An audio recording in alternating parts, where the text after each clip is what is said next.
be on right now? Is anyone on? I am Councilmember Navarro. It matters if you're on, Joel. Yeah, everyone's just like hiding in You the go woods. ahead and take charge, Joel. You got this. Go. You got to walk out into the plains to be seen. Turn your cameras on. Good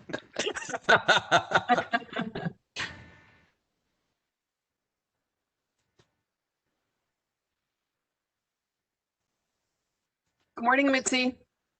Is that Doreen? Good morning. Good morning. One and all. Mhm. Good morning, Mayor. Good morning, Councilmember Garland. I'm only going to see good morning to faces. Where's Robin? There you go. Implementing the Joel Navarro rule, I see. Oh, good morning, Jennifer. Good morning, everybody. I've got my ASU gear on, so go Tempe. Woohoo. Holler.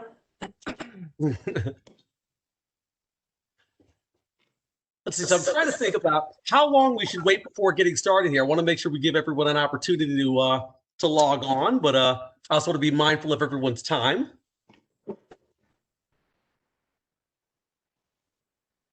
Maybe I'll give it another couple of minutes, perhaps, and we can start then. Can you hear me, Mr. Mayor? I went to grab my coffee. I sure can, Councilmember Hubie.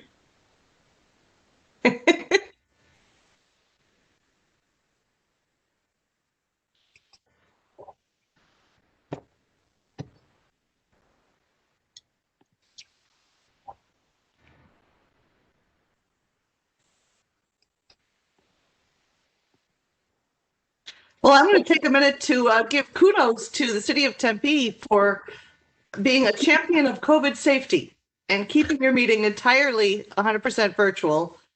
Yay, give it up for city of Tempe responsibility. Wahoo. It's who we are. Yeah, every time I read posts about how, of course, everybody wants their kids in school, but that means the rest of us all have to make sacrifices in a lot of ways to keep community spread down so that kids can be in school. And Absolutely. I just wish that more places understood as you clearly do. No, thank you, Representative Epstein. Really appreciate that. We definitely try over here to make sure we're protecting public health and safety. Yes.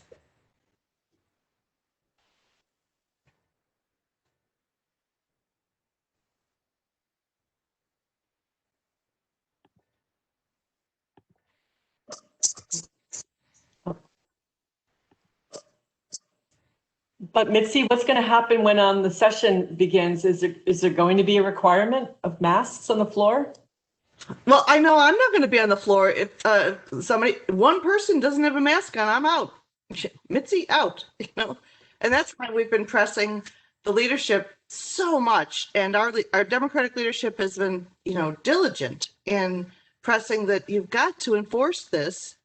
That what happened during freshman orientation cannot be allowed again, and that essentially the sergeant at arms must remove people who don't have a mask. And that's how super spreader Rudy, right? I mean, didn't he expose how many people? How many legislators?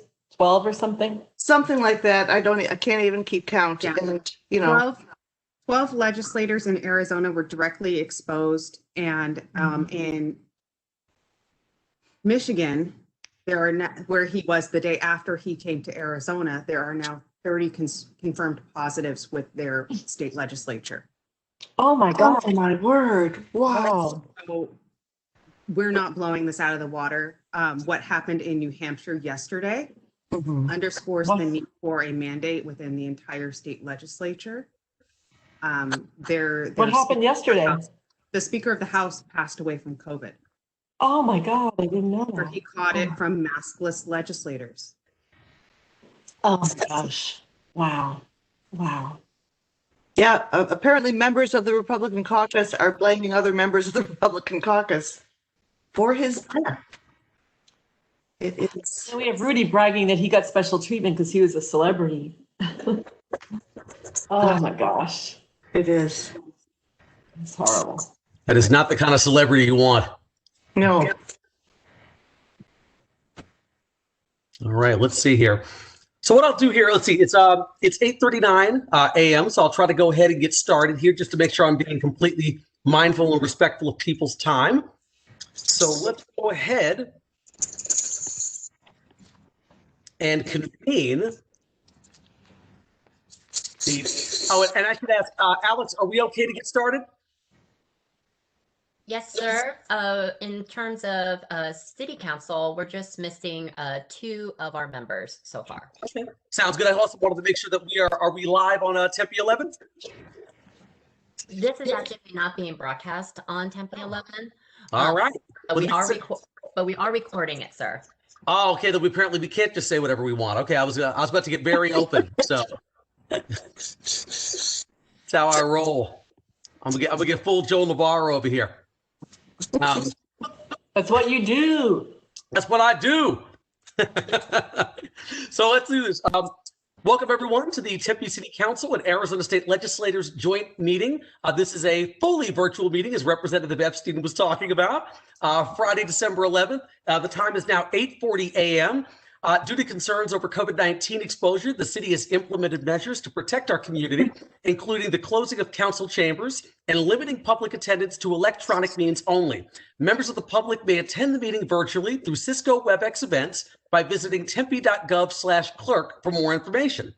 Item number 1 is call to the audience. The City Council welcomes public comment at this time only for items listed on this agenda. There is a 3-minute time limit per commenter.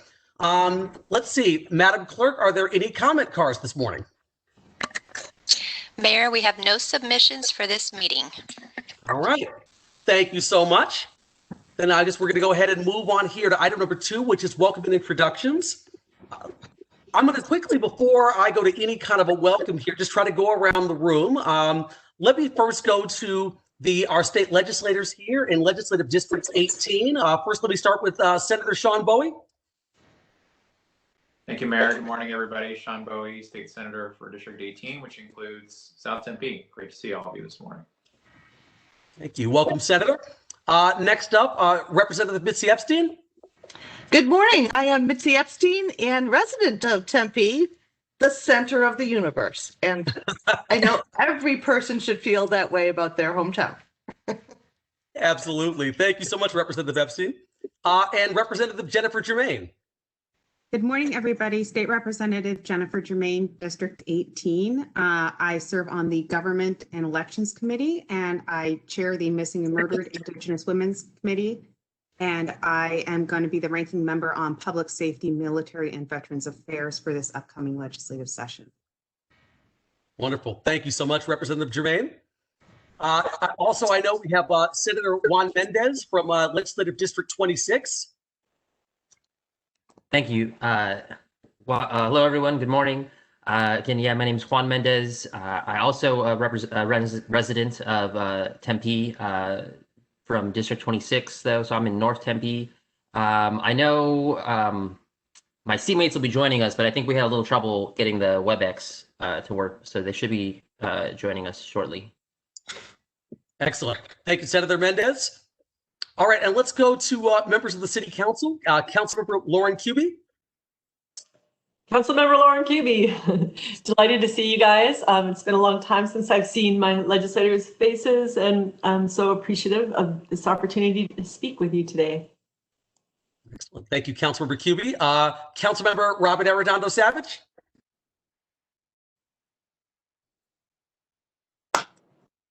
Hey, Mayor, how are you? See, I am here. I just want you to know, just good morning, everybody. Happy Friday. I hope you enjoyed the rain yesterday. That was a little odd, but just want to say welcome. Glad you're here this morning. Just really do appreciate everybody's works and efforts to really keep our community safe. It does not go unnoticed, and it is greatly appreciated. Thank you, Mayor. Thank you, Councilmember Arredondo Savage. Councilmember Joel Navarro. Thank you, Mayor. Yeah, just once again, just telling everyone, thank you for being here. And obviously, these are great meetings just to kind of catch up and making sure that we all are working together. And so I appreciate the time. Thank you. Excellent. Thank you, Councilmember. Councilmember Doreen Garland. Hi, good morning, everybody.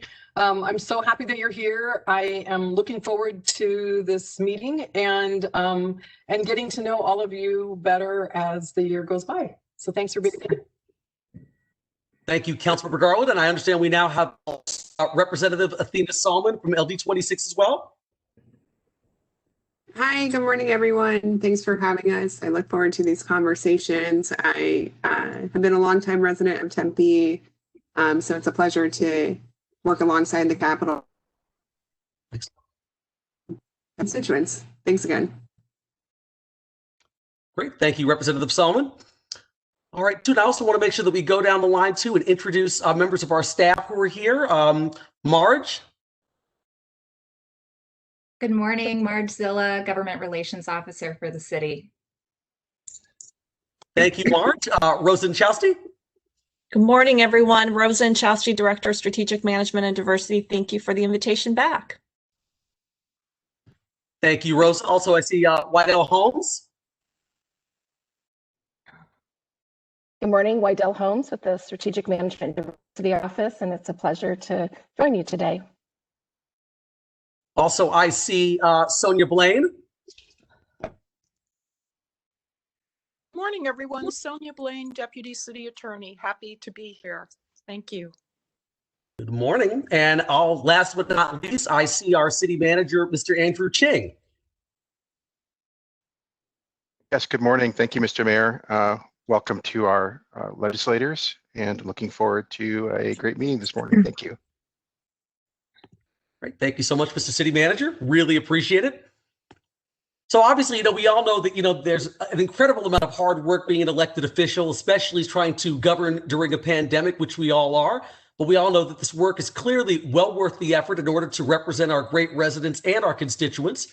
But we obviously, as the Tempe City Council, value the partnerships we have with you, our legislators, and really greatly appreciate the work that you do each and every legislative session, whether it's inside the legislative session or, of course, all the constituent services work outside. So we just really want to make sure that we continue to collaborate with you on areas of shared interest. So therefore, it's really important that we have this meeting with you today to talk about city perspective on issues that are going to affect all of us. So you have the best and most current information to base your decisions on. And also, we want to make sure that we have some kind of interchange with you, and whatever you think information you've got from the state capitol or things that we could do to help make your job a little bit easier. We would love to make sure that we hear from you as well today. We're really just excited about this. It's a really great meeting, and we're even though we talk about it, we're doing it virtually, and we're trying to set an example for doing things responsibly during the time of COVID-19. We still think there can be a great exchange of ideas this morning. So wanted to thank our legislators from LD26 and LD18 for being here, and thank you all, council and staff. And with that, I'm now going to turn it over to Rosen-Chowsky and Wydell Holmes, who are going to be providing our presentation for us, which is item number 3, Tempe Community Survey and Business Survey results. So, Rosen and Wydell. Thank you, Mayor. And I'd like to echo just before starting, as a resident of 30 years with the city of Tempe and 28 years working for the city, I just want to thank you for your service. And I think sometimes that goes without being said, but I want to start the presentation with saying it's appreciated, especially in these times. So, good morning. Community survey. We have a community survey data that we would like to share with you. And what we'd like to do, I know we've presented before, but we'd like to give you a snapshot of what our constituents are saying about our community, our city. But more importantly, also leave some room to share with you how we are utilizing the data to help make decisions in the city. And the objective, hopefully, of today is that we want to make sure that the survey is useful to all of you. There's no reason to have surveys if we're not utilizing the data. About 5 years ago, our city really went through a transformation of making sure that we collect as much data, especially as staff, as public servants, to share with our officials, our city officials, mayor and council, our city manager, to make sure that they have everything at their fingertips to help them make decisions. And more importantly, what this data does is help build trust with our community. So I will get started. What you received from Marge and our city clerk is a much more comprehensive PowerPoint. What Wydell and I have done is distill that down to the most important slides in order to leave room for any questions that you may have. and any suggestions that might be helpful to you as far as using the data. So with that, we'll get started. So the purpose of the survey is really to objectively review what our residents are saying or how they perceive our city. We have a lot of data in our city that helps us understand and manage our performance objectively, but we always know that what we may think of ourselves may be a little different than what our city residents and businesses are saying about that. That's why it's very important to survey their perceptions and satisfaction with our city. This data helps our city officials determine priorities for the coming year in our budget. So once again, as I mentioned, the utility of this data is just as important as collecting it. We are fortunate in Tempe that we've had city officials and our city manager really understand the importance of setting trend data. So we have been conducting this community survey since 2007. So that trend data, and you will hear me talk about that a little later, is so important as we see whether things are increasingly improving or declining over the years. The methodology of this survey is basically surveys that are sent to our residents. They take about 20 minutes. They are a sample size of about 1,153 surveys that we conduct in the city, and they're done through character areas, our 8 character areas. So we try to get a very robust sample size of those character areas. And then overall, the margin of error is, we have a 95% level of confidence. What you see before you is the location of survey respondents. So we want to make sure that our city holistically is getting the survey. And if I can pause here for a second, it's interesting over the years, what you create culturally with doing this since 2007 is now we have residents who contact our office and they almost feel like they won the lottery when they get selected to participate in the survey, or they feel a sense of urgency to get it in. So I love to hear that in the calls that we do get, because I feel like that's such a connection and building trust and knowing that that means that they know our city officials are using that survey to really make decisions. And that's really imperative. So bottom line up front, what we see with the survey is satisfaction. Our city has done tremendous work. We have about 81 of the respondents indicate that are satisfied with the overall services offered by the city. So what does that mean is Tempe is setting the standard throughout the US for delivery of city services. So overall satisfaction is 33% above the US average. Yes, 33%, which is incredible when you think about the struggles even nationally, what we've been seeing over the years. Tempe ranks above the US average in 41 of the 43 areas that are assessed in this benchmark. Priority based on 2020 results. So over the next year, top priorities for our city, and I always say it's kind of back to basics, and we're not surprised given what has happened in our nation and locally. Folks really want to see their condition of their streets, and not just the condition of their streets improve, but their neighborhood streets. So in my role, I've had a crash course on many operations of the city, and one of them is looking at the streets of our city that we have 3 categories: arterial, which are important for our emergency response, and then the collector streets, which are the streets that feed in from the arterial to our neighborhood, and then our neighborhood streets. So obviously for public safety, for emergency response, we needed to take care of our arterial streets. But with the downhill spiral of the economy in 2008, we've had to really focus priorities on the arterial and collector streets for access for public safety. And guess what? That remains then the neighborhood streets suffered a bit. And we're trying to catch up now. So condition of streets is very important to our residents. Police services, I don't think there's one person on this call that's going to be surprised by that. And then social and human services, specifically what we see is people experiencing homelessness. So other priorities that they want us to stay vigilant of is the economy and businesses.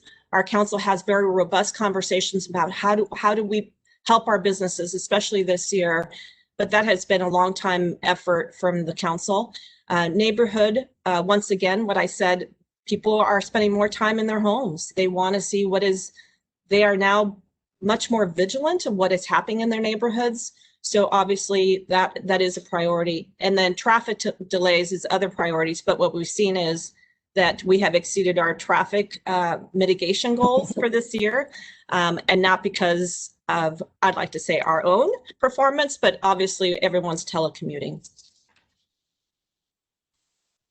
So major findings: satisfaction is high, opportunities for improvement always exist. And that is something tried and true about Tempe.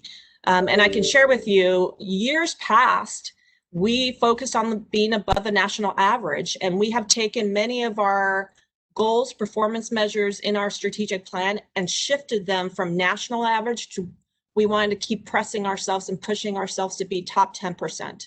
So what I'll share with you in the next slide is the major findings. So overall quality for services in our city, we always like to take a broad look to see, is there a pocket of individuals in our city or a geographic area that is less than others? And no, we see satisfaction uniformly across the city, which is great. So the trend from 2020, 2019, and 2007, which as I mentioned, the trend analysis, for those of us who love data, we'd love to geek out and look at this data to understand a little bit more. And quite frankly, as supporting our departments and understanding operations as far as what they've had, what things are looking like for our residents. Next slide. Areas of improvement. So long-term increases since 2007. So if you look at the top three, quality of walking and biking, local transit, or the top two are mobility. So people are very satisfied. We've done a great job, increase of 20 to 17 points. Overall, a feeling of the safety. And I know that the policing conversation this year and the Mayor's Public Safety Task Force has been a concerted effort to improving the feeling of trust with our public safety. But if you look at the trends from 2007 on, feeling of safety has improved by 15 points. Overall feeling of safety in our neighborhoods is important. As I mentioned, people are very vigilant of our parks, 53 parks that we do have in Tempe. Availability of city information. And I think this is very important, especially those of us with that equity lens of how do we make sure that our residents are feeling engaged, connected with their local government.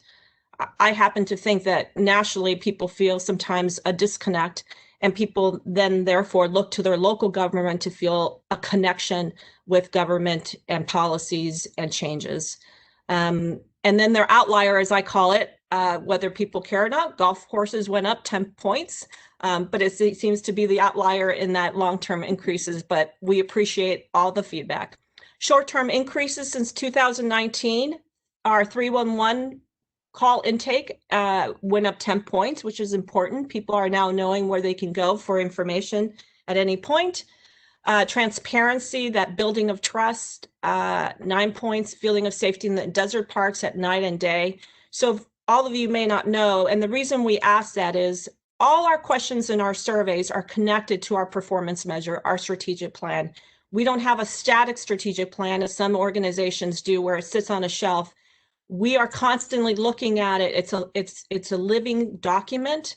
And one of the things is looking not just are people feeling safe in the parks, but we want to know specifically what parks are they, are neighborhood parks, are desert parks, and then more importantly, for our officers, do they feel safe in the night, at daytime or at night?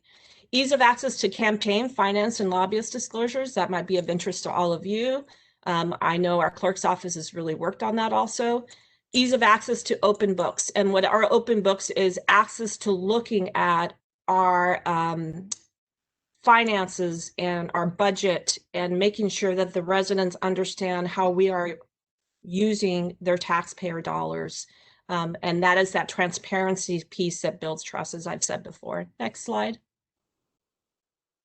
So I always say open and transparent with what is good, but also open and transparent with some of the areas of decline. So I always say it gives us something to work on, right?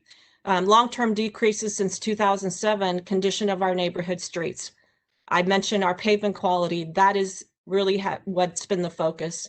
And just to give you an idea, it's condition of neighborhood streets, condition of major streets and sidewalks, and quality of landscaping maintenance along streets and sidewalks. These are all areas that our mayor and council are focused on, and many conversations over the year, but they're also the most expensive. Infrastructure is the most expensive for our city. So just to give you a snapshot, repaving some of our neighborhood streets is about $3 to $4 million to do one neighborhood.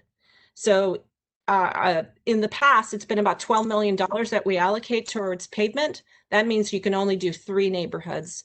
Tells you the magnitude of the expense of those things. But we are focused on it, and the mayor and council are looking to try to accelerate some of those items. Overall quality of services offered by the city, it's down 7%, and we'll take a deeper dive into the data, understanding why that is since 2007. Quality of city library services also, and then short-term decreases since 2019. Interesting for us is services for disabilities, which is interesting because our city has gone through a major investment in transition plan, which is looking at everything from infrastructure services in our city over the last 3 years and created a prioritization of what needs to be remediated for access for people with disabilities. So once again, it perhaps is a disconnect between what we're providing as far as services or communicating to our residents. Access to human services, people are concerned about those in need, especially now with homelessness increasing for our publics, given the pandemic and the economic impact. Library services, museum, and then programs for our community. Next slide. So overall, how satisfied are our residents with the city of Tempe? Tempe ranks above the US average in 41 of the 43 areas. I mean, we can almost end the presentation, but no, we tend to always want to strive for more. And so I just wanted to make sure that while Tempe might want to brag, we don't see it that way. We see it as an opportunity to even improve in the areas that we are perhaps lagging in a bit. But we should celebrate our successes, which is Tempe does an outstanding job even during a pandemic year. Next slide. So priorities for the next year. So one of the things that we do is share these things prior to the budget for our council to see. So priorities for improvement.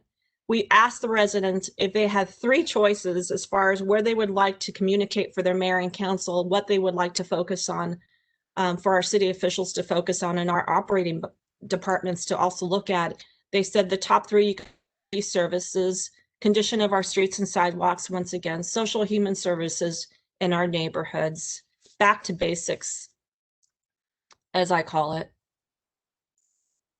And then this is an interesting slide I always like to share. Emerging priorities, sustaining priorities, and fading priorities. As most of us, things are prioritized differently every year, but we also have still looking at what the importance are, the things we looked at last year. So that's basically what this slide is. Emerging priorities, as I shared, more important for this for the focus of this coming year. It gives the council the 4 that the community or their constituents are saying about what they would like to focus on. Sustaining priorities about the same level of importance is the business development, city infrastructure, quality of our businesses and homes and parks. And then fading priorities is traffic delays, as I mentioned, which is, yep, if you basically lock down a city and a nation, your traffic is mitigated, and traffic safety. So one of the things, obviously, when looking at our strategic plan, this might be an outlier year to many of the data points that we do have. I can tell you with our EMS calls, we are exceeding our response times, but we know that it's an outlier because of the pandemic. Next slide. So overall, important satisfaction rating. We look at this in much detail, the ranking, condition of our city streets and sidewalks, police services, social and human services, and our economic and business. And we do conduct a business survey, you should know, every other year biannually. And our business, and this is actually interesting to see this come up in the community survey. So our business survey, you would expect to see that, but this is the community survey. I just want to highlight that says our economic and our business development is very important, worth noting. So in summary, and then I'm going to turn it over to Wydell to show you a little bit of the utility of how we use this with the equity lens. So overall satisfaction, once again, 81 respondents indicate they are very satisfied with our city. So I think everyone on this call, quite frankly, it is a group effort from not just within the city, but our partners. Tempe continues to set the standards for delivery of city services. Overall satisfaction is 33 above the US average. As I mentioned, 41 of the 43 areas. Actually, we have just been awarded for being the top 10% of quality of services in the nation for looking at benchmarks of other cities. And the top priorities are condition of streets, as I mentioned, police services. And I've highlighted police services because I would like to share with you in just a second how we're using that information over all demographics. And then social and human services. So next thing, I want to turn it over to Wydell, but I want to share with you, this is a lot of science, a lot of data. And one of the true things about Tempe, and I think in our DNA, and Representative Mitzi Epstein said best, Tempe is the heart of this region, right?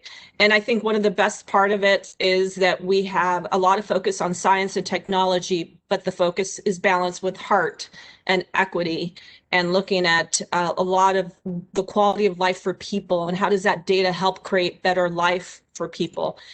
So we'd like to share with you how we're taking the data and using it to bring performance and people together with that equity lens. And I'll turn it over to Wydell since you're probably tired of listening to me. Rosa, and good morning, Mayor, Council, and legislators. One of the tools that is emerging that we're utilizing to utilize data to inform our decision making is a direction finder dashboard. This is an interactive dashboard for both our employees, our community members, and also our decision makers and policymakers like yourselves. So the dashboard creates an interactive experience for the user in regards to looking at city performance, who responded. There's some mapping as well as the benchmarks that Rosa mentioned earlier. And what's unique about this is we're one of the first cities to actually publish this for the public. There are a few cities around the nation utilizing something similar, but their default is to keep it internal. But we think that it's important for our residents and our businesses to know where we stand and also to share with them their results as they respond to our surveys.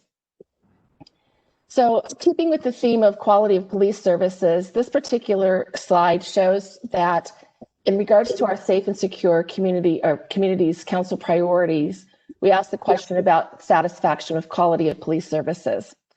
And while in the orange box to the upper right-hand corner, you can see that our over results are 76.1, which does exceed the national average for the last 3 years. We also know that there's differences among demographic groups. And this is where the equity lens comes in. It's not good enough for Tempe to only say, well, overall, for the majority, we're at 76.1%. We also want to say, well, within each demographic category, where do we stand? So the gray boxes above the blue bars kind of tells you where we are with that particular question amongst the demographics. On the next slide, I'll show you that, for example, when we look at Black African-American respondents in the age group of 18 to 34, we see that their satisfaction rating is almost 20 points below our city average. And that to us means that we haven't created quite the environment yet that we would desire for everyone in our community, particularly in that age group. We will be looking at bolstering our sample size so that we have more reliability with the data. You can see that in this particular case, we had 35 records when we apply the filter. But that's part of the improvement of when you start to look at data, you say, well, we need to get more response and more information from other segments of our population. Further, look at this in a different angle. We also see for Hispanics overall, the rating for quality of police services was 72.5. But then again, when we move back to a younger demographic of 18 to 34, we drop yet again almost that 20 points to 56.5. And so that's that tells us a little bit of information about how we're communicating, how we're conducting ourselves as a city in regards to police services, and what the engagement is with those 18 to 34. So it does tell us that while we're exceeding the national average in a lot of key areas, we do want to look at how this is in regards to each population that we serve in Tempe. And here's another example, which we found interesting, is for almost quite half of our respondents, male respondents, were also area in comparison to our female respondents. So in that age group of 18 to 34, we have a lot of opportunity for improvement. So this is just one way to look at the dashboard and look at the data to inform our city decision making and our strategies and our tactics. This is something that we are excited about launching in this new year with our employees and with our community and with our council. It also helps support our newly recognized city as a gold certified city for What Works Cities with the Bloomberg Foundation. So we're very proud of kind of keeping that focus on utilizing data, but really, like Rosa said, balancing that with our social and emotional well-being and health of our community. As I mentioned earlier, that our decisions are driven by our performance measures and our council priorities. I just wanted to share quickly kind of our cover page of our dashboard at performance.tempe.gov. And this is our dashboard that indicates over 100 measures that operationalize strategic priorities for the city. And I say that while every city would say, oh, we think quality of life or strong community connections is important, it's how we operationalize that information and that data and those efforts for our city. So for example, when we want to have a strong community connection, we look at our police trust score. And so continuing with the police quality of police services, while in our community survey, we were exceeding the national average, we also do a monthly sentiment survey. And one of the areas of improvement that we're looking at is also to look at this monthly sentiment survey across all demographic areas.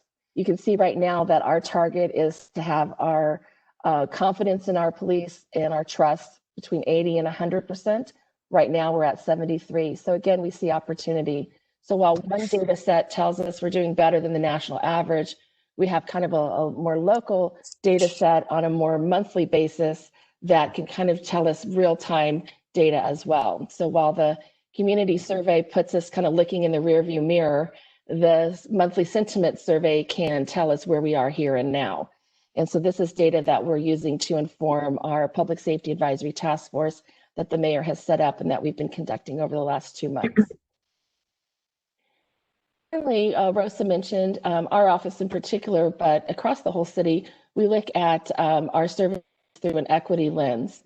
And this is an example of an emerging data tool that we are starting to introduce to our staff as well as to the city council, where we can look at poverty rate and then accessibility for public schools or for our Valley Metro orbit routes.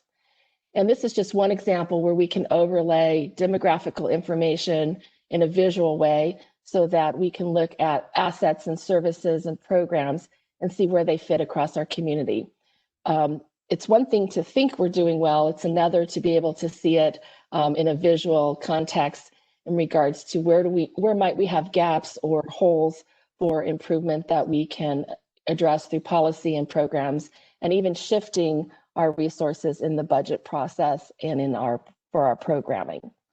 So those are some of the data tools, again, that we're utilizing to inform our decision making. We would invite you to utilize these tools as well for your constituents. We're very happy to speak with you further in regards to some items of particular interest that you may have. And with that, I will turn it back to Rosa. Thanks, Wydell. So at this point, we just wanted hopefully to bring, as Wydell said, show you some tools that we have and trend data. Trend data is very important. And I always say, one of the hardest things is try to explain to the public the reasons for decisions. But once you have the data, it helps people understand the reasons for a decision. And the byproduct of all that is you're building trust. So with that, I will turn it over back to the mayor for any questions or anything else. Thank you. Great. Thank you, Rosa. Thank you, Whitell. Just a couple of quick things. I want to first do another introduction, and then I want to circle back to a question/comment. I know we also have Representative-elect Melody Hernandez, if she just wants to introduce herself.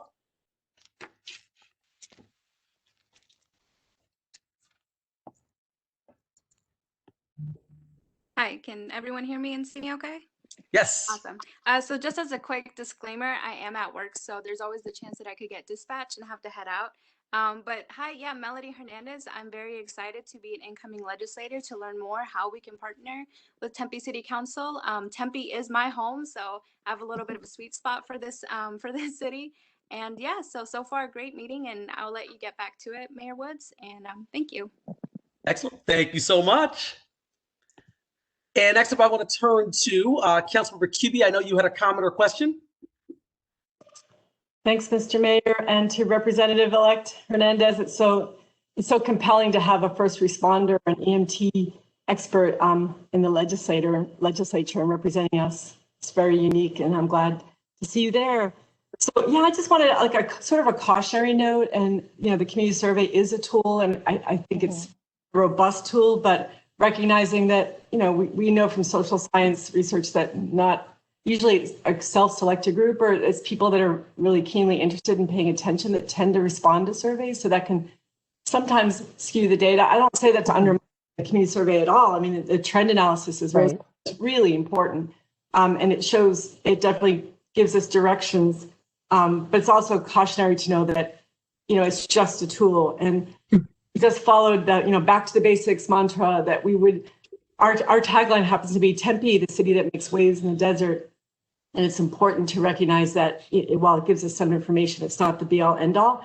To that, there's a program we created with innovation funds a number of years ago called Equity in Action. And Rosa's office and Braden Kay, the Office of Sustainability, are central in that program. And we pay justice organizations and individuals within those organizations to engage in decision-making with us, not necessarily about individual minute decisions that we make on a week-to-week or month-to-month basis, but on a lot of planning related to climate action, related to urban forestry, related to all, the big sort of major initiatives that we have. And I think we're unique in Arizona with our Equity in Action program, and I think it's fundamental. And not only is it helping to bring in more community decision-making, and we know that in our community survey, people thought there was we needed to work on that, but it also helps to build up leadership within communities. People recognize the worth of their comments, that they're not just a seat at the table, but they are the table. That builds more trust in government. So it has a lot of residual effects too. But I just want to salute Rosa's group for all the work they do for helping to guide us, and for also recognizing that everything is a tool. It's not the be all end all. Thank you.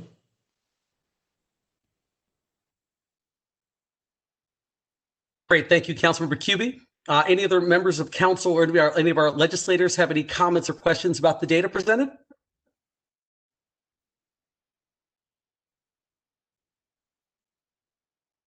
Go ahead and cycle through here just to see if I see any hands. Okay, looks like none from what I can tell. So once again, Whitell, Rosa, wanted to thank you very much for the presentation. Great data, and I know it will definitely inform a lot of our work moving forward. So thank you so much for all your efforts. Thank you. Mr. Mayor? Yes, Councilmember Cubie. I really goofed. Representative Hernandez is not an EMT. She's a paramedic, so I'm so sorry. All right. Thank you so much, Councilmember Cubie. All right, next up here, I want to make sure I'm following the agenda. We have item number 4, which is our state legislative priorities, and that will be presented by our state legislators. Does anyone want to raise their hand to start?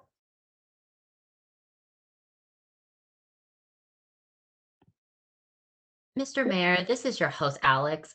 I might need to give just some instructions to our guests. If this is your first time utilizing the WebEx feature, if you display your panelists feature on the bottom right-hand corner, there should be almost like a megaphone that you can click on where you could raise your hand or not.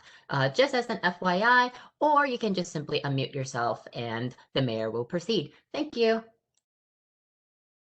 Sounds good. Thank you, Alex. So yeah, I kind of look at the participant list, whatever, if you want to raise your hand, but I also will flip through the screen sometimes to see faces. I think I saw Senator Mendez raise his hand that he'd like to go. So I'm going to go ahead and turn it over to him. Yeah, thanks everyone. This is a great opportunity, and we really need to be doing this kind of coordinating and huddling. But I mean, it's we're like either exactly a month away or less than a month away from session starting.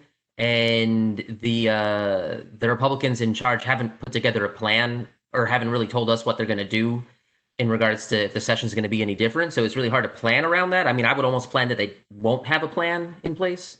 But I'm still going to try to focus on housing, especially because of COVID.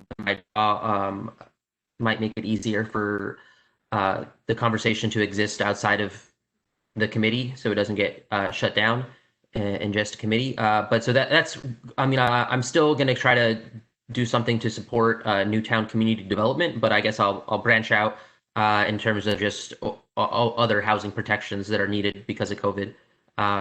So anything. I love the support that the city has been giving residents and businesses. So I'll look for ways to complement that. I'm not really trying to reinvent the wheel.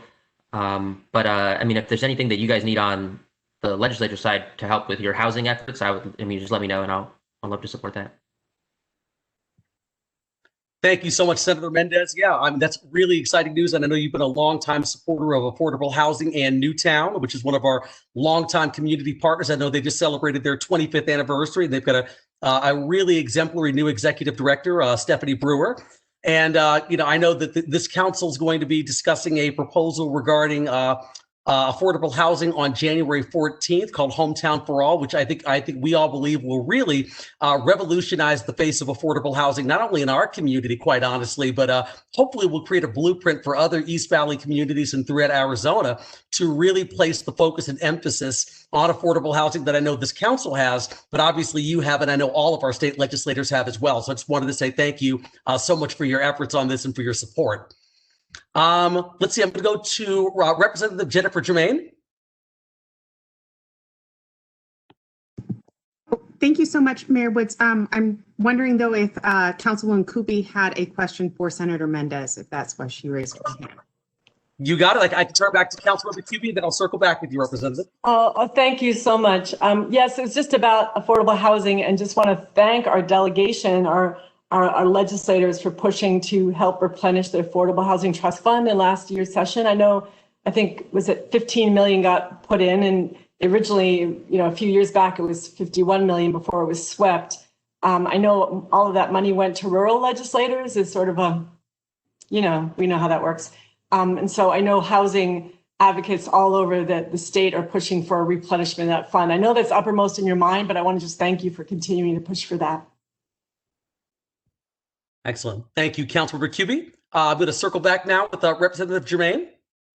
Thank you so much, Mayor Woods and Council, and really wanted to underscore and push again on the low-income housing, and thank Mayor Woods and former HUD Secretary Julian Castro for having really deep conversations with us about how the state can support cities in developing low-income housing and how we can move more people from housing crisis into housing stability. So also another big focus is going to be working with the Commerce Authority on grants for micro businesses, which are businesses with less than 15 employees. They are the bread and butter of our economy. They employ over half of Arizonans, and really making sure that we are supporting the smallest of small businesses to survive this crisis. We have a consumer confidence crisis. Our consumers do not feel safe going shopping. And we really do need to support those small businesses so that they can come out of this on the other side and still have their businesses. Our Missing and Murdered Indigenous Women's Committee finished our study committee and our report, and I wanted to thank Tempe PD and Interim Chief Glover for participating with us in this research. We were led by an amazing group of professors and students from Arizona State University, and really want to highlight the amount of Indigenous students who participated in this research study, because we had a significant amount of students participating. I'm going to post the link to the 500-page report in the chat, and that also contains 40 policy recommendations for law enforcement and how we as a state can go about reforming victim services and really making sure that our law enforcement agencies are hearing and paying attention to people when they say they are a victim of crime, and really properly surrounding them with victim advocates and services so that they can get restitution. Excellent. Thank you, Representative Germain, and thank you also for all of your work, and thank you for also posting the link to that report. So there it is right there. So feel free, everybody, to take a look at that in the chat, or make sure you can save it for to take a look at later as well. Next up, we have Representative Salmon. Thank you, Mayor Woods, so much. And Council, thank you for the presentation. I always appreciate seeing the information and for teasing out the information on what our young residents are thinking, because we know that our young residents have experienced a world much different than our older residents with the austerity measures that the conservatives have pushed over the last decade to the more militarization of law enforcement that we've seen throughout our state. So I just wanted to highlight some of the many legislative priorities that I will be advancing and championing this session. I'll continue to introduce my legislation to reinvest state monies into the Affordable Trust Fund.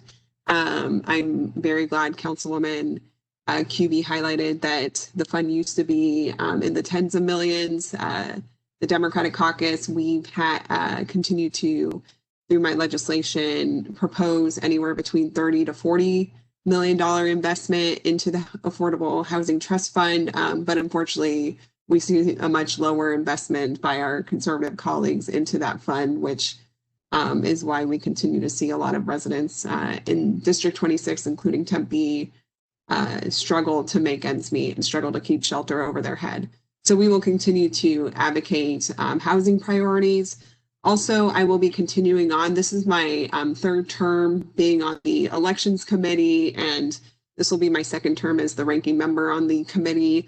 We anticipate a lot of attacks on our election system by the conservative majority, but we are feeling optimistic and hopeful in trying to prevent some of those from being signed into law. Things that we anticipate happening is the severe limitation or destruction of our high quality, very secure vote by mail system that Arizona has piloted for more than 20 years, but the no excuse absentee voting since 2007. We anticipate attacks on voter registration. So we will remain very diligent because we know Tempe residents very much rely on vote by mail. In fact, I believe that the whole council elections are conducted exclusively through the mail, with opportunities to replace ballots or still be able to do that in person. And we'll continue to advance efforts to expand our democracy through same-day voter registration and automatic voter registration. But unfortunately, with this majority, we are not sure, not too confident on how far those pieces of legislation can get. So to be determined. I would say the last two topic areas that I have been very involved in is unemployment, insurance reform, making sure that we are upgrading the very broken, decades-old, antiquated technology system that is in part the reason why I have constituents who are still waiting for unemployment checks, even though they are eligible, because of the conservatives' failure to upgrade the system and many opportunities that they had to do so before the pandemic. So we will continue to advocate and try to improve that system, in addition to making sure that our criminal justice system is also being prioritized this upcoming session. As we know, that is one of the areas where it is near impossible to follow the CDC guidelines, and we are seeing outbreaks all across the state. And so we just need to continue to monitor and advance changes in the system. So not only are people not harmed behind bars, but as we know, it is a community, is an ecosystem. So the people who work within the prisons go back into the community, and we just want to make sure that we're slowing the spread of COVID-19. So thank you, Mayor Woods. I'll turn it back over to you. Thank you, Representative Selman. And no, your priorities absolutely align with those I know of the City Council in terms of, you know, protecting election integrity and supporting affordable housing, and many times people who don't have as much of a voice in our community. So wanted to thank you for your continued work down at the state capitol on behalf of Tempe and on behalf of all of our residents. So thank you. Anyone else here on item number 4? Any other legislators like to talk about their upcoming legislative agenda? I can speak next if no one has raised their hand. Yes, I'm going to go. So I'll go to Representative-elect Hernandez and then Representative Epstein after that. Okay, awesome. So like I mentioned earlier, or as Councilwoman Kuby mentioned, I am currently working as a paramedic, and having been a first responder on the front lines of the pandemic since day one, you know, I've watched our healthcare system become increasingly exacerbated. I think it was yesterday or the day before that Arizona hit #1 in COVID cases in our entire nation. So one of my biggest legislative priorities will definitely be focusing on healthcare and on advocating for protections to be put in place. And I mean, in addition to that, some of my other focuses are going to be securing economic relief. I love that Representative Germain brought up the importance of protecting our small businesses. That is something that I hope to work with her and our other legislators on with. And as Representative Solomon mentioned, we are anticipating a lot of voter suppression bills. So I hope to assist my seatmate and other individuals with that. And, you know, right now I am in that stage where I'm a legislator. I am learning the legislative process more in depth. And so please feel free to reach out to me via email or phone call down the road. And I can definitely give you more specifics on future legislation going forward. But as of right now, those are kind of my priorities. Oh, and I do want to mention, so I did see that Tempe is very focused on what is happening with our police services. I do want to note that I will be on the Judiciary Committee this year, and I anticipate that we will probably get bills in relation to police services. So I will keep you all updated as much as I possibly can regarding those bills. And if you have any questions pertaining them, please feel free to reach out. Excellent. Thank you so much, Representative-elect Hernandez. Really appreciate it. Just looking forward to having you down at the state capitol for your first session. So thank you so much. Next up, I've got Representative Epstein. Great, thank you. I am happy to be talking with our city council members again. It's always important that we keep up this communication. So many bills come across my desk on Ways and Means that impact the cities quite a lot. And previously Commerce also, but this year, no more Commerce Committee for me. I will be on Land, Agricultural, and Rural Affairs. Having always lived in cities and suburbs, I look forward to learning a lot in that committee. However, my biggest priorities this year are going to be housing. I'm so glad to hear everybody has mentioned that. I know that is our whole caucus is focused on the fact that we have to do something about affordable housing in Arizona. And I know that we need a long-term and a short-term. So we have to refill the Housing Trust Fund, and far better than the 15 million, although that's a step in the right direction. You know, in the past, it was 80 million in the Housing Trust Fund every year. And what a difference that can make if you stop people, give them the money for their rent rather than letting them become homeless and then they lose a job, and you know. So housing is going to be very important. The League of Cities and Towns has taken on the resolution to support LIHTC. I didn't hear some members talk about that, so I'll be interested to hear what Tempe's take is on LIHTC. Education funding is imperative. Our superintendents have been talking with us about the shortfalls they're facing, possibly as early as January. Teaching this way in a pandemic is expensive, and we're going to need to support our schools. Of course, small business help. The caucus has some small business loan options that we're looking into, especially for businesses with 15 employees or fewer. We have some tax accountability bills that we think will help with that. And I have a bill I've been working on to help keep bars and gyms open instead of having them be closed just because, well, your liquor license is this type, so you have to be closed down. That really didn't help anybody. There's a better way to do that. And the way is to have the enforcement, to have the inspectors going and being supportive, more supportive like an OSHA program where your OSHA inspector can go and help you figure out how to be more safe. Same thing with COVID. We need COVID inspectors that are there to partner with businesses and help them be safe and help them be open. So we're working on that. And then finally, I'm the great bearer of bad news about the budget.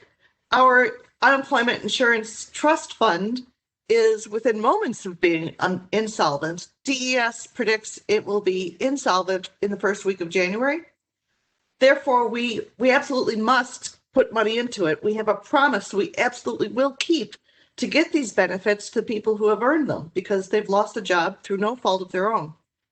And so it is to the tune of about $1 billion. And in a budget that's in the ballpark of $12 billion, that's not a small undertaking. So there's several places we can go to get that.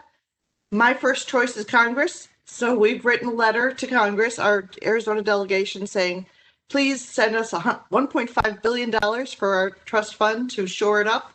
And we've had a meeting with Senator Sinema's office, who, when this letter was described, she said, yes, please send us that. We need that specific details and information from the states so we know how to negotiate with our colleagues. So there you have it.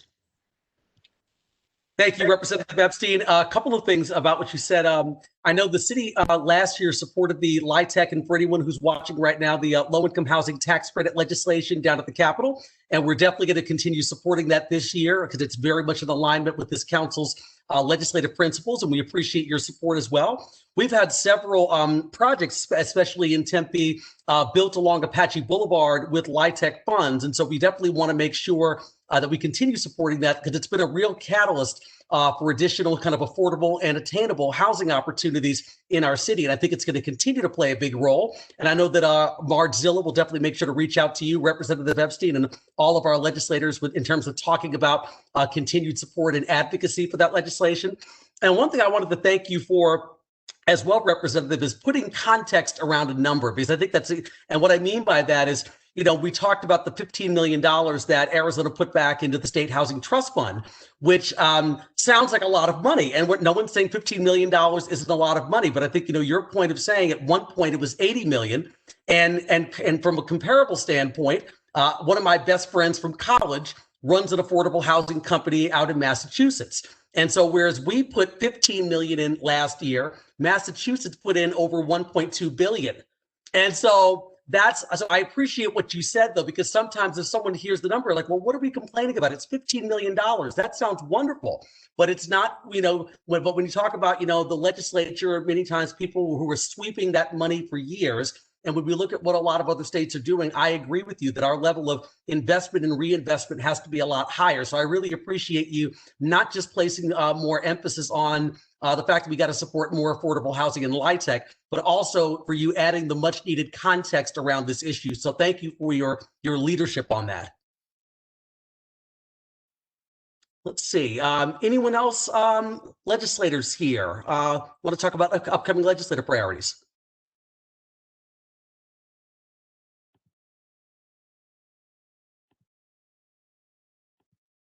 Okay.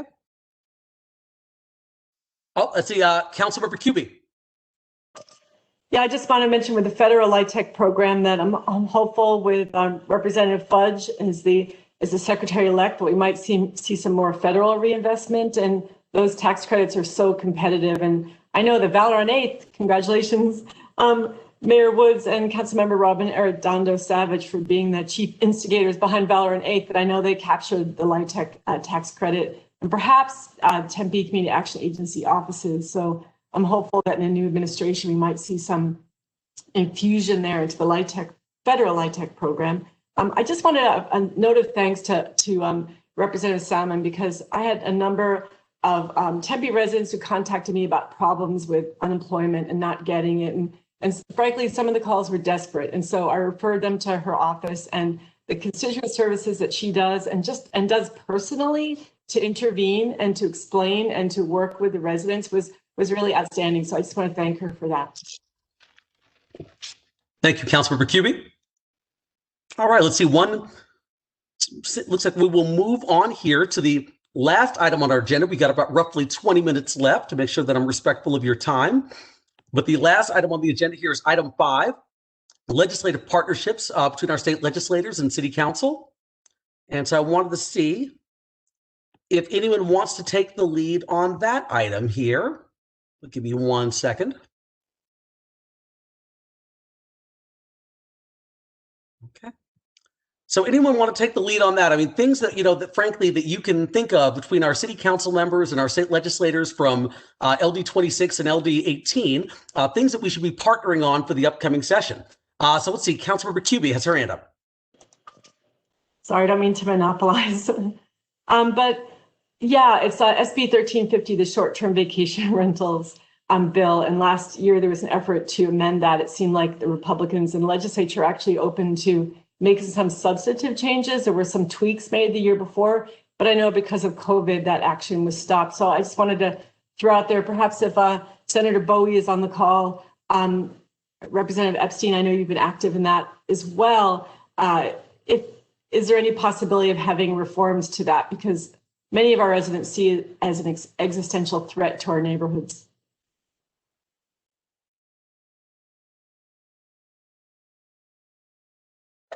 I'll just offer, I'm not hearing a lot of movement on that. So I'm not feeling terribly hopeful, and I honestly don't expect us to cover a lot of topics this legislative session because of COVID. If that's the responsible thing to do, is for us to not be there in person too much. But to the extent that we can really try to get work done virtually, this is certainly an important priority, because you're right.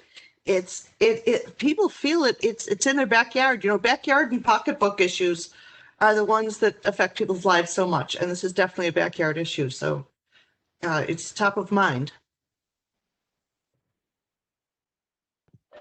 Thank you, Representative Epstein. I see Representative Salmon. Thank you, Mayor. And I believe Senator Mendez also had legislation to try and regulate and roll back some of the short-term rentals crisis that we've been seeing in Tempe. To the extent that the legislature does cover this topic and cover this issue, in my committee, the Government and Elections Committee, we do anticipate those pieces of legislation going through that committee with Chairman John Kavanaugh from Fountain Hills, who's taken an interest in the topic. So I will be working very closely with the city of Tempe. I also know Representative Germain is on that committee alongside me as well. So we'll be, to the extent that we see legislation, we'll be working closely with our partners at the city to try and make sure that we're seeing some more opportunity for cities to regulate and for us to hold these companies accountable that are treating residential zones as if they're commercial zones. Excellent. Thank you, Representative Solomon. Representative Germain. Thank you so much, Mayor Woods. And yes, to Representative Solomon's points, we did see some reforms come through last year, and those reforms did not make it over the finish line because of COVID. So we are going to be working closely again with Marge and with the City Council to make sure that we are focusing on those reforms. But another area where I did want to ask for the City Council to back us up is we are going to be pushing for additional veterans benefits counselors. And that will bring money directly into the city through increased tax revenue, because these are the benefits that our veterans have earned and they are not able to access because they're having trouble navigating the systems. So the Joint Legislative Budget Committee estimated that it's about $1 billion in missed income that is coming to the state of Arizona. So we really do need to get these veterans benefits counselors in place so that they can help our veterans who live here in the city of Tempe. Excellent. Thank you, Representative Germain. One quick note on the short-term rentals. I had a meeting about probably about a month and a half or so ago with 5 different East Valley mayors, and I know there's a letter that's been circulating that I know I've signed along with a bunch of us talking about the regulation of short-term rentals and making sure that we're holding a lot of these companies accountable for exactly what Representative Salmon talked about, that many times they're unfortunately turning some of our residential neighborhoods into sort of commercial enterprises and therefore changing the quality and the character of our communities. And so we've heard from a lot of people very negative impacts in both North and South Tempe, and I'm sure throughout all of our our surface area here. So hopefully that letter does provide a little bit of additional support to our legislators that I know that myself and so many other mayors have signed on, and I think we'll be working through the Arizona League of Cities and Towns. So I just wanted to kind of put that out there. Let's see, Councilmember Garland. Hi, thank you, Mayor. I just wanted to say something regarding what Representative Germain just said about the veterans benefits. I'll do whatever I can to help you with that. I had to help my father navigate that system, and holy smokes, that was a difficult thing. And the sad thing was he retired from the Navy in 1976, but he thought that meant he was automatically a member of the VA and could participate in benefits. He had no idea until the last 2.5 years of his life that he was able to have those benefits, and they could have really helped him in the past. So I would love to do anything I can to help you with that. So thank you. Thank you, Councilwoman. Thank you so much, Councilwoman. And I just wanted to echo that because my grandfather had the same exact issues, and we need to make sure, especially our older veterans, are taken care of. Excellent. Thank you so much. And I know I'm trying to think too, Representative Germain and Councilmember Garland. I know that, Councilmember Arredondo Savage was, part of, starting the Tempe Veterans Commission here in the city of Tempe, and she's still very much active. So I think there might be a way to kind of weave her into some of those efforts as well. So I think that would be great. I think we got the start of a very good coalition here. Anyone else, anything under item number 5, priorities, partnerships for the upcoming legislative session?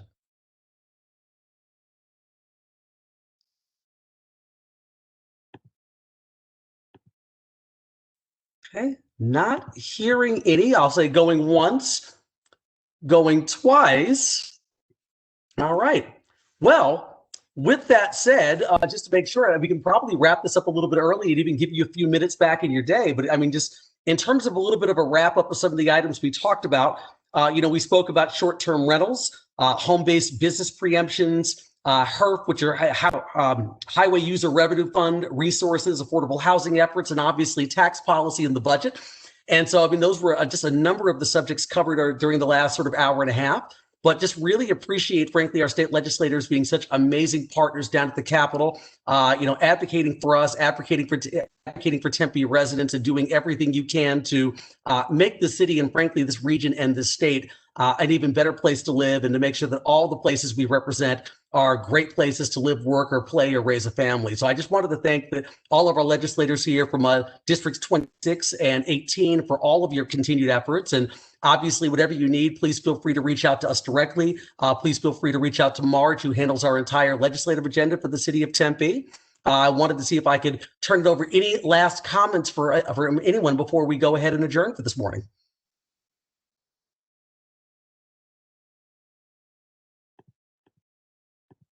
All right. With that being said, once again, thank you everyone for being here. I'll go down the list here. Senator Sean Bowie, Representative Bitsy Epstein, Representative Jennifer Germain, Senator Juan Mendez, Representative Athena Salmon, and Representative-elect Melody Hernandez, and to all of the City Council and our staff for being here. Really appreciate your time. We just look forward to a continued great partnership for the upcoming legislative session. Thank you so much and have a wonderful day. Thanks, everyone.